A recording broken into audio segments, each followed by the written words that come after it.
지나온 인생사 속에 참으로 울퉁불퉁한 세상사에 시달리며 걸어오신 분 계십니까? 여기서 상처받아서 움푹 패이고, 친구에게 배신당해서 움푹 패이고, 여기저리 찌들리고, 어렵사리 세웠던 사업의 어려움을 겪으면서 마음이 상해서 움푹움푹 패인 심령들, 우리 주님 여러분 가운데 찾아오기를 원하십니다. 구부러진 마음에는 예수님을 모실 수가 없습니다. 구부러진 마음은 하나님의 말씀을 있는 그대로 받아들일 수가 없습니다. 깨어진 거울로 얼굴을 들여다보듯이 삐뚤어지게 보이는 것입니다. 아니, 주님이 이 시간 우리 가운데 오시면 이런 마음들을 고쳐주십니다.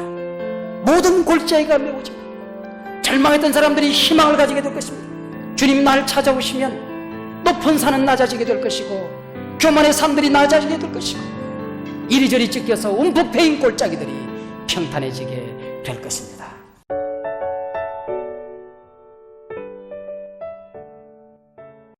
오늘 우리는 20세기 마지막 성탄절을 보내고 있습니다. 곧 21세기의 문이 열려지게 될 것입니다. 21세기가 크게 열려지도록 지금 막 길을 닦아야 될 시점에 우리는 서 있습니다.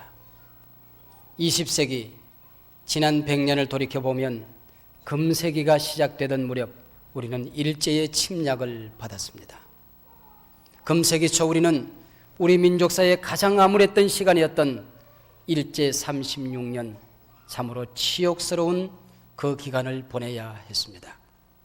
우리는 서러움에 울었고, 우리는 해방을 그리워하며 울고 또 울었습니다. 금세기 중엽, 해방의 단잠이 깨기도 전에 동족 상잔의 비극을 맞이해야 했습니다. 6.25는 참으로 잔인했습니다. 아버지가 자식을 죽이고 자식이 아버지를 죽게 했던 참으로 비극의 시간들이었습니다. 6.25가 끝나자 우리는 가난을 겪어야 했고, 고픈 배를 움켜쥐고 허우적거리며 걸어와야 했습니다. 배부르게 밥 먹을 수 있나 싶었더니 경제 부흥에 또 민주화에 꽃을 피우기 위해서 많은 아픔과 갈등을 겪어야 했습니다.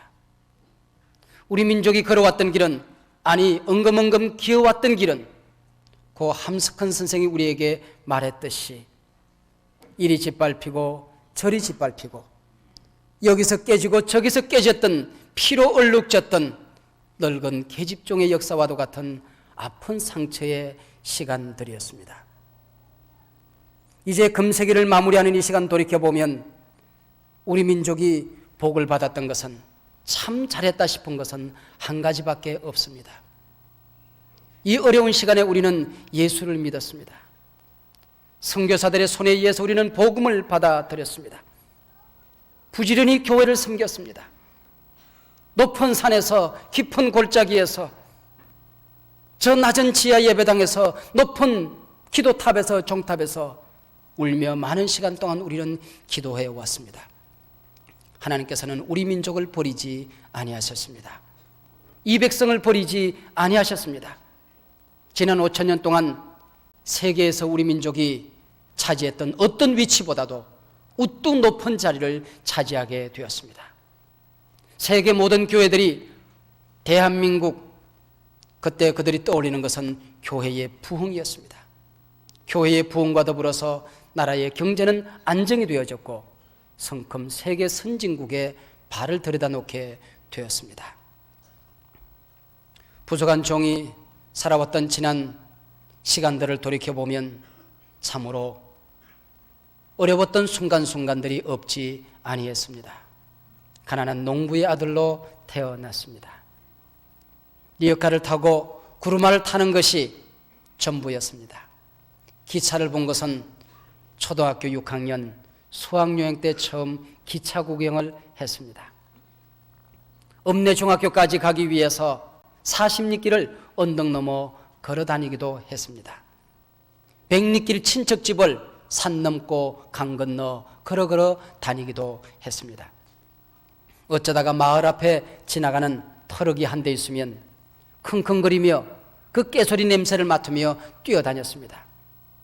어쩌다가 선교사들이 지나가는 집 찬다가 지나가면은 온 마을 사람들이 나와서 구경을 하는 그런 시골에서 자랐습니다.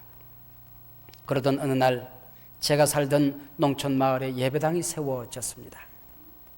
그때부터 교회 다니기 시작했죠. 돌이켜보면 저희 마을에 예배당이 세워진 것은 예수님이 우리 마을에 찾아오신 사건이었습니다. 그 예배당은 날 구원하기 위해서 찾아오신 하나님의 사랑의 은혜의 손길이었습니다. 우리 옆에 예배당이 오시지 않았다고 하면, 내게 복음을 전해주시는 선생님들이 없었다고 하면 나는 어떤 사람이 되었을까? 나는 구원을 알았을까? 나는 하나님의 자녀로서 살아갈 수 있었을까? 생각해보면 아찔하기까지 합니다. 걸어왔던 지난 날을 돌이켜보면 내가 가장 잘한 것이 무엇일까? 내게서 가장 영광스러운 순간이 무엇일까? 내게 가장 복된 시간이 무엇이었을까? 생각해보면 내가 예수를 믿은 것이었습니다.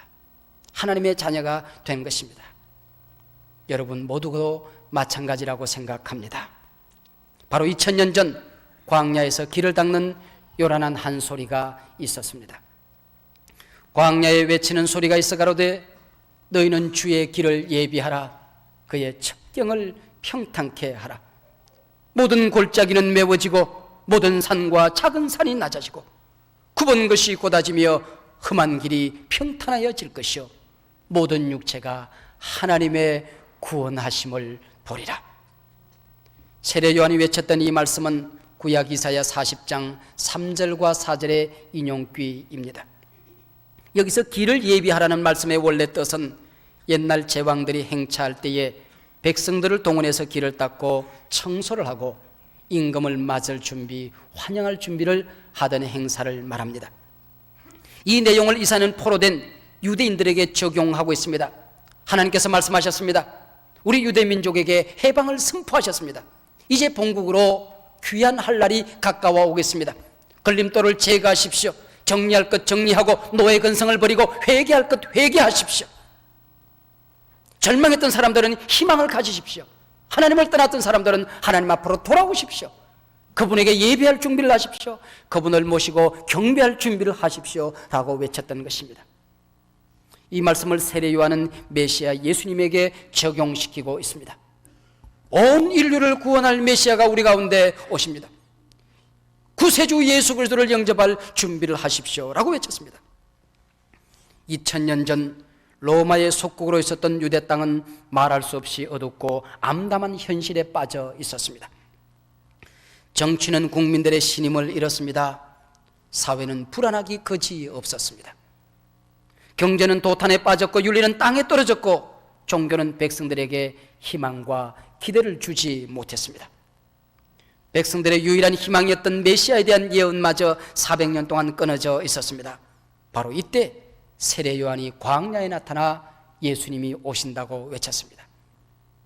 이런 암울한 상황 속에 우리 예수님 오셨습니다. 바로 우리 민족이 그 어느 때보다도 예수를 그리워하는 시점에 이르렀습니다. 메시아를 기다리는 어려운 시대를 우리는 보내고 있습니다. 메시아가 오신다.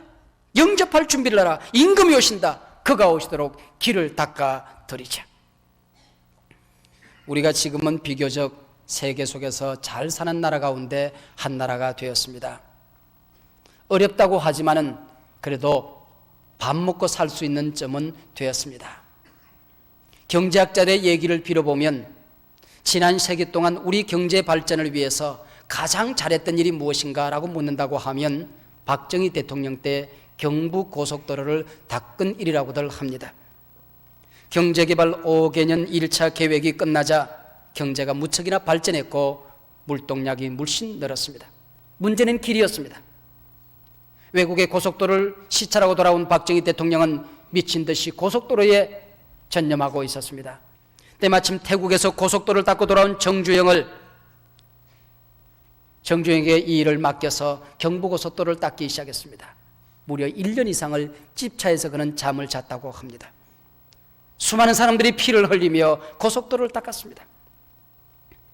1969년 9월 11일 590일 만에 428km 경부고속도로가 완성이 되어졌습니다.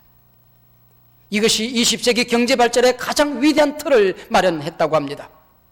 우리는 21세기에 큰 길을 닦아야 합니다.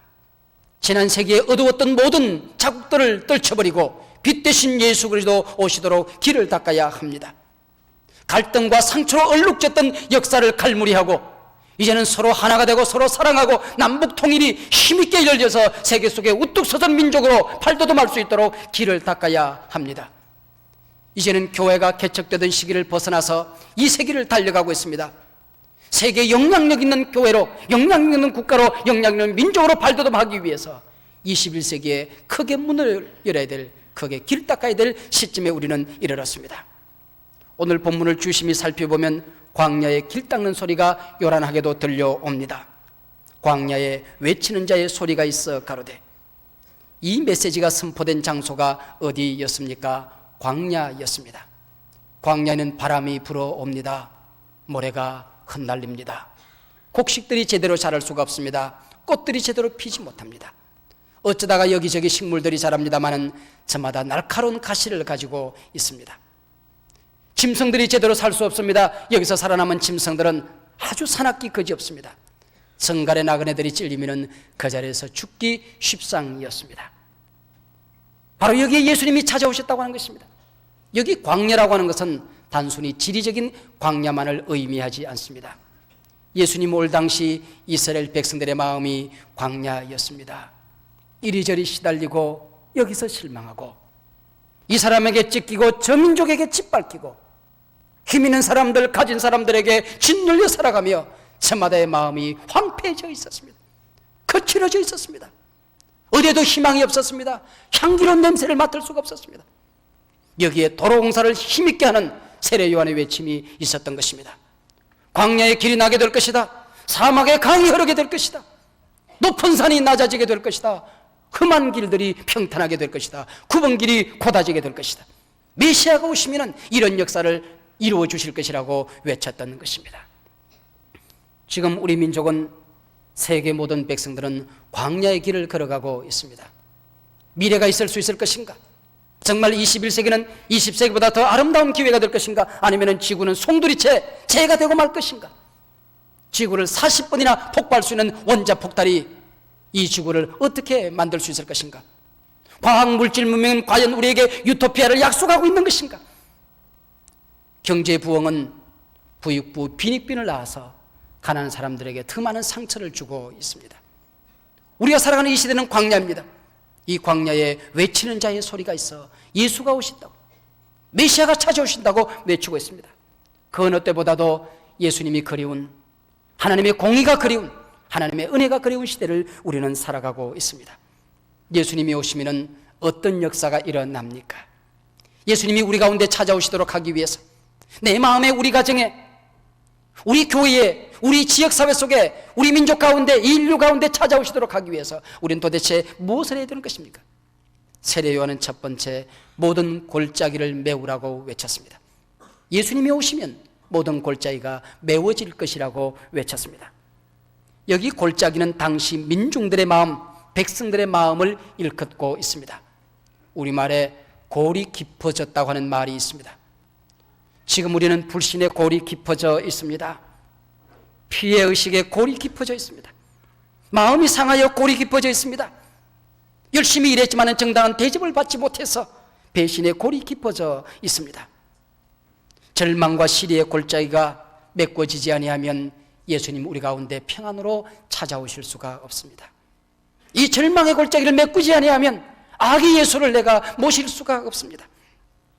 베데사다 연못가에 38년 동안 실망하며 낙심하며 병들은 몸으로 신음하고 있는 한 사람이 있었습니다. 예수님께서 찾아가셨습니다. 네가 낫고자 하느냐? 낫고 싶으니까 여기까지 왔겠죠. 그러나 오랫동안 병들어 누워있는 사이에 나을 희망조차 사라진 지 오래전이었습니다. 이제는 나으리라는 기대감마저 사라진 지 오랜 시간이 지나갔습니다. 정말 우리 민족은 새로워지기를 원하는 것입니까? 이 백성은 진실해지기를 원하는 것입니까? 한국교회는 진정으로 부흥되기를 원하는 것입니까? 우리 민족은 과연 세계 속에 우뚝 솟아오르는 민족이 되라고 희망을 가지도 좋은 민족입니까? 우리 민족은 새로워질 수 있다고 여러분 과연 기대를 가지고 있습니까? 꿈을 꿔도 좋은 민족입니까? 네가 낫고자 하느냐? 진정으로 새로워지게 하느냐? 정말 예수 믿기를 원하느냐? 예수 만나기를 원하느냐? 하나님의 영광을 보기를 원하느냐? 오늘 우리에게 묻고 있는 것입니다. 탕자는 아버지에게 돌아갈 때에 아버지가 나를 인정해 줄까 용서해 줄까 생각하지 않냐고 그냥 달려갔습니다. 그는 영접함을 받았습니다.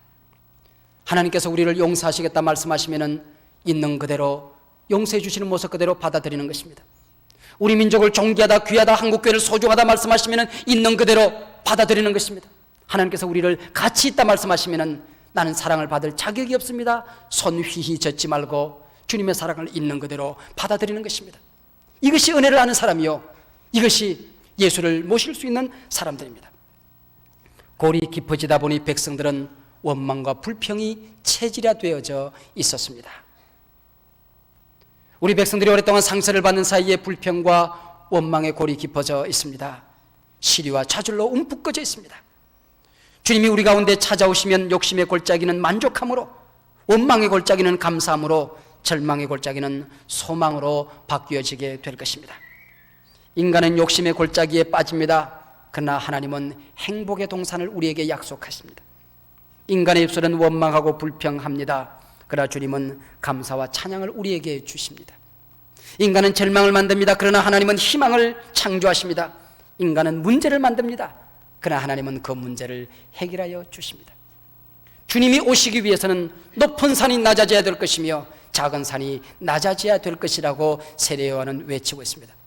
아니, 예수님이 오시면 높은 산도 낮아지고 작은 산도 낮아지게 될 것이라고 외치고 있습니다. 세례요한 이 외침을 외치면서 그 당시 세계를 정복하고 있던 로마 제국을 높은 산이라고 일컫고 있습니다. 헤롯 임금을 작은 산이라고 일컫고 있습니다.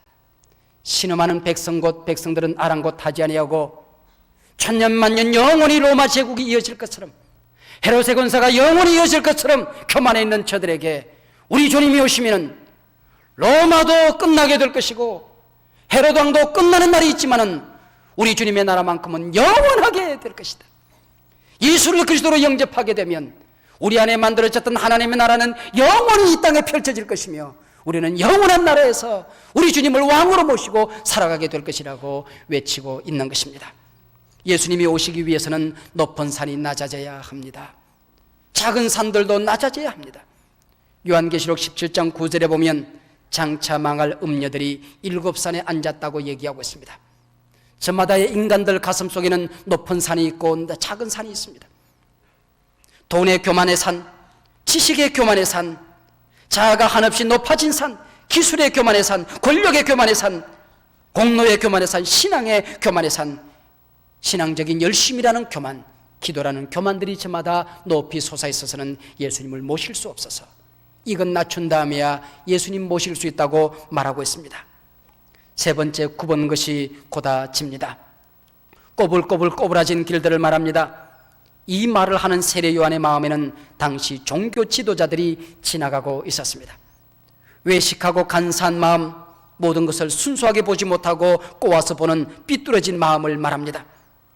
마음이 구부러진 사람 눈에는 모든 것이 삐뚤어지고 굽어지게 보입니다. 매사가 비판적이고 비관적입니다. 칭찬은 아첨처럼, 충고는 멸시처럼, 위로는 조소처럼 들려옵니다. 구부러진 마음에는 예수님을 모실 수가 없습니다. 구부러진 마음은 하나님의 말씀을 있는 그대로 받아들일 수가 없습니다. 깨어진 거울로 얼굴을 들여다보듯이 삐뚤어지게 보이는 것입니다. 제사장과 바리새인 서기관들도 모두 메시아를 기다렸습니다. 간절히 기다렸습니다. 그러나 저들은 메시아를 영접할 수가 없었습니다. 영접하기는커녕 그들이 그렇게도 간절하게 기다렸던 메시아를 십자가에 못 박고 말았습니다. 하치 목사가 신학교에 가서 목사가 되겠다고 얘기했을 때 아버지 하치가 청년 하치에게 하는 말입니다. 얘야, 나는 네가 목사가 아니 되었으면 좋겠다. 아버지가 걸어가는 것이 참으로 힘든 길이었단다.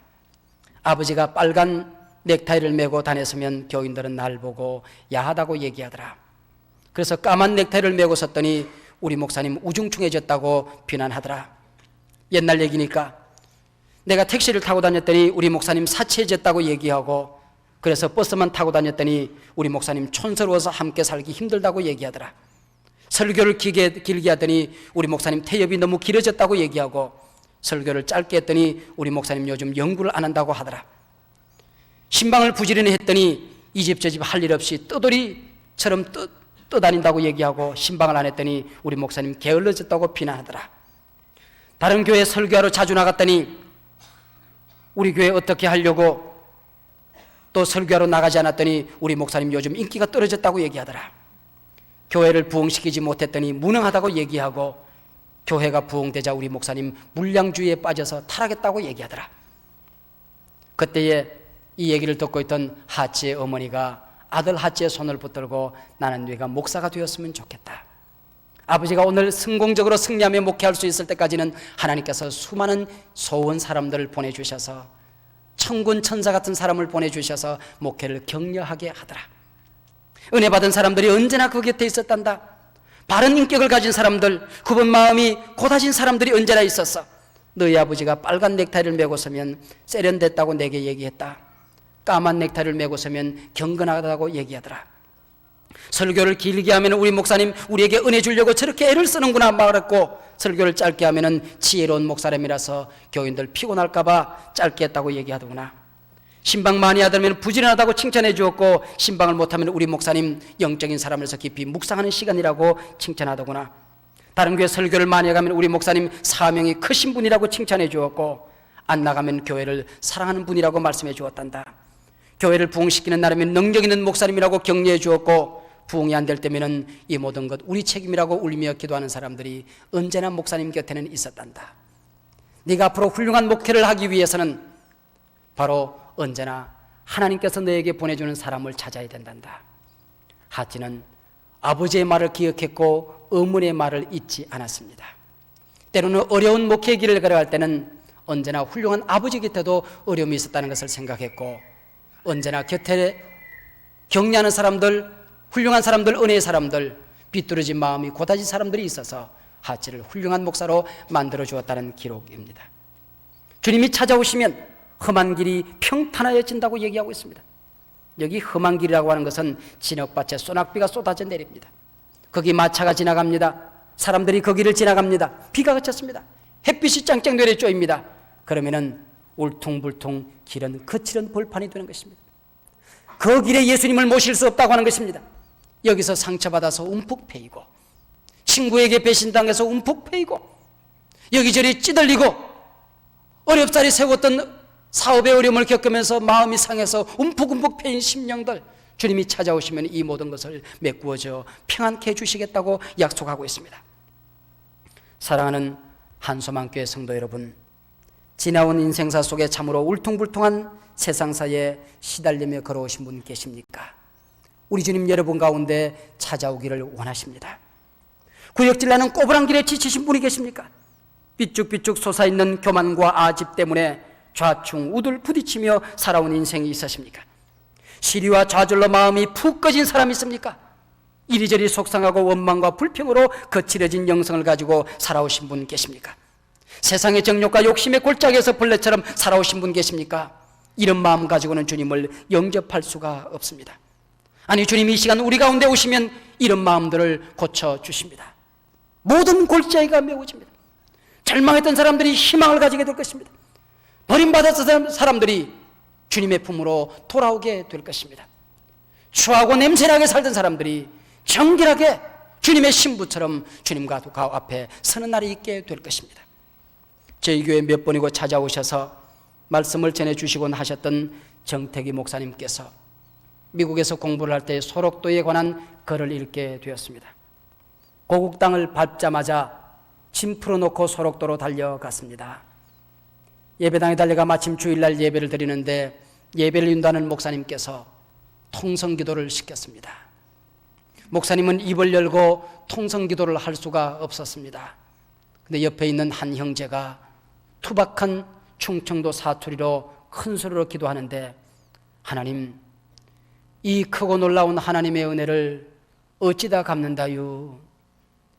하나님이 크고 놀라운 하나님의 은혜를 어찌다 갚는다유? 하나님의 은혜가 이렇게 놀라운데 어찌다 갚는다유? 울면서 통곡하며 기도하더랍니다. 이분은 도대체 얼마나 큰 은혜를 받았길래 이렇게 울며 기도하노? 그리고 고개를 돌려 옆을 쳐다보는데 한쪽 눈은 골아서 달아나고 없습니다. 귀와 코는 문드러져서 형체를 알아볼 수가 없었습니다. 입은 돌아가고 삐뚤어져 있었습니다. 손가락은 다 없어졌고 달아났고 뭉뚱하게 생긴 두 팔뚝을 볼 수가 있었습니다. 그 팔뚝으로 예배당 바닥을 치면서 하나님의 은혜가 이렇게 크고 놀라운데 어찌다 갚는다요?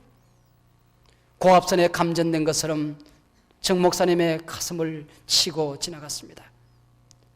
눈물이 왈칵 쏟아졌습니다. 울음과 통곡이 쏟아졌습니다. 주체할 수 없는 눈물이 쏟아져 내려서 이 형제의 가슴에 얼굴을 파묻고 형제를 한 손으로 끌어안고 헉헉헉헉헉 흐느껴 울기 시작했습니다. 무슨 찬송을 불렀는지 목사님께서 무슨 설교했는지 생각할 길이 없었습니다. 이 형제가 이렇게 큰 은혜를 체험하고 있다면 나는 무엇입니까? 이 형제가 울면서 어찌다 하나님의 은혜를 갚는데요? 운다고 하면 나는 하나님의 은혜를 어찌 갚아야 한다는 말입니까? 유학생활에 지쳤던 목사님께서 온 마음이 상처가 녹아내리는 기쁨을 얻을 수 있었습니다. 하나님의 은혜를 체험하며 주님 앞에 울기 시작했습니다. 나는 어찌 은혜를 갚는다요? 나는 하나님의 은혜를 어찌 갚으면 좋습니까? 울면서 예배를 드렸습니다. 몇 시간이 지났는지 몇 분이 지났는지 시간이 한참이나 흘렀는데 큰 몽댕이 같은 것이 옆구리를 사정없이 내려치더랍니다. 깜짝 놀라보니 그 형제가 손으로 목사님의 옆구리를 툭 치는데 무슨 막대기를 치는 것처럼 옆구리를 치내더랍니다. 눈을 들고 열어보니 교인들은 다 예배를 끝내고 밖으로 나가고 있습니다. 그 형제와 두 사람밖에 없었습니다. 예배 끝나시오 하더랍니다. 그래서 그 형제의 손을 붙들고 무엇이 그렇게 당신에게 큰 은혜를 주었길래, 하나님께서 당신에게 도대체 어떤 은혜를 주었길래 그 은혜를 갚을 수가 없어서 울며 통곡했더란 말이요. 이분의 얘기 좀 들어보십시오. 내가 병들었더니 제일 먼저 나를 버리고 도망가는 사람은 내 아내였습니다. 우리는 17년 동안 연애하여 결혼했습니다. 병들어 내가 몹쓸 병들어 누워있었더니 아내가 나를 버리고 도망갔습니다. 형님도 나를 버렸고 동생도 나를 버렸고 형제 자매들이 그 다음에 나를 버리고 나를 떠나갔습니다.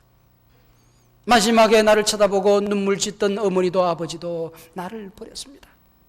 죽을 곳을 찾아 이골짝 저골짝 헤매는데 하나님이 나를 만나 주셨습니다. 찬송을 펼칠 때마다 하나님은 나를 반겨주셨고, 말씀을 펼칠 때마다 위로해 주셨고, 하나님의 말씀을 들을 때마다 내게 용기를 주었고 희망을 주었고, 하나님은 나를 사랑한다 말씀하셨고, 추한 몸 더럽다 말씀하지 아니하시고 존귀하다 귀하다 말씀하셨으니 내가 은혜를 받은 사람 아니고 또 무엇이겠소? 이 은혜를 어찌 갚는다요? 이 은혜를 어찌 갚는다요?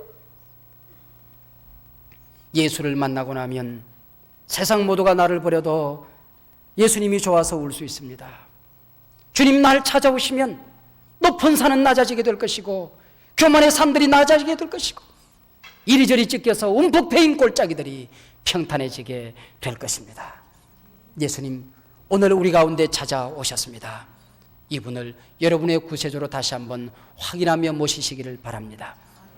하나님 우리 교회에 찾아오셔서 우리 교회를 새롭게 하시고 예수님 우리 민족 가운데 찾아오셔서 이 민족을 새롭게 하기를 원하십니다.